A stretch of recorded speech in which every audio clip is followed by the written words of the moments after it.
Hi ನಮಸ್ಕಾರ, welcome back to ಸಮಗಿರಿ channel.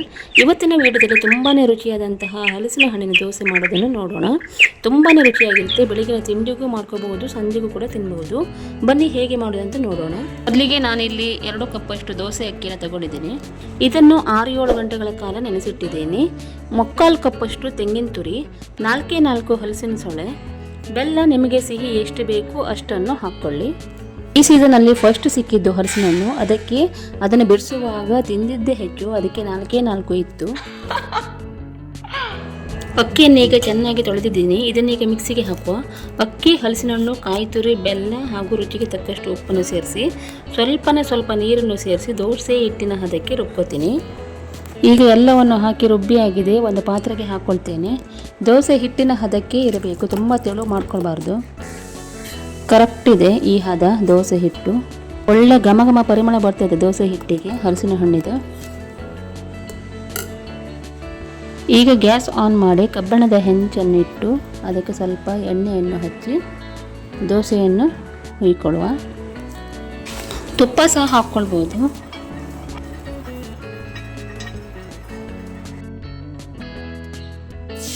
ಈಗ special ಆದ ಹಲಸಿನ ಹಣ್ಣಿನ ದೋಸೆಯನ್ನು ಮಾಡುವ.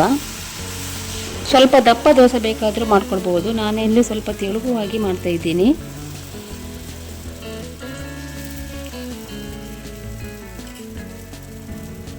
ದೋಸೆಗೆ ಸ್ವಲ್ಪ ಮೇಲ್ಗಡೆಯಿಂದ ಎಣ್ಣೆಯನ್ನು ಹಾಕ್ತೀನಿ.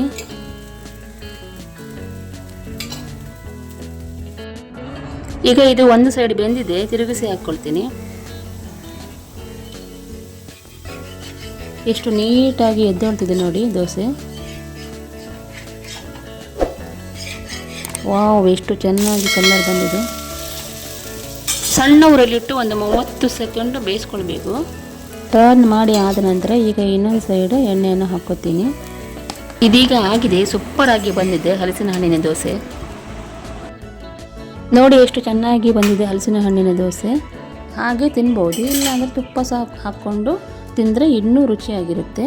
ನಾನೀಗ ಇದಕ್ಕೆ ಸ್ವಲ್ಪ ತುಪ್ಪವನ್ನು ಹಾಕ್ತೀನಿ.